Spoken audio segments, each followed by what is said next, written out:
নমস্কার বন্ধুরা, নোনার রান্নাঘরে আপনাদের সকলকে স্বাগত জানাই। বাচ্চা থেকে বুড়ো সকলেই কাটলেট পছন্দ করেন, সে ভেজ হোক বা নন ভেজ। আজ আমি নিয়ে এসেছি তেমনই একটা অপূর্ব স্বাদের কাটলেট।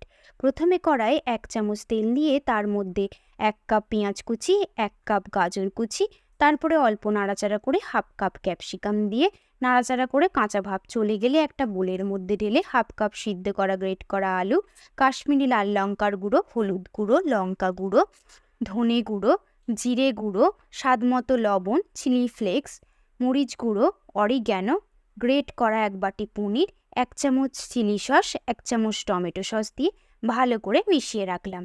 একটা পাত্রে 2 চামচ ময়দা, 1 চামচ কর্নফ্লাওয়ার, সামান্য লবণ, অল্প মরিচ গুঁড়ো দিয়ে অল্প জল মিশিয়ে একটা ব্যাটার বানিয়ে রাখলাম।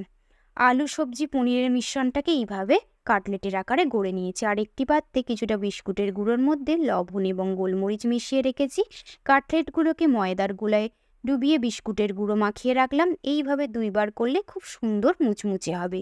এরপর কাটলেটগুলোকে সাদা তেলের মধ্যে দিয়ে ডিপ ফ্রাই করে নিলাম। তৈরি হয়ে গেল দারুণ স্বাদের পনির কাটলেট। ভিডিওটি ভালো লেগে থাকলে অবশ্যই লাইক, শেয়ার এবং কমেন্ট করবেন। আর আপনি যদি আমার প্রোফাইলে নতুন হয়ে থাকেন তাহলে আমার প্রোফাইলটিকে ফলো করে দেবেন। ধন্যবাদ।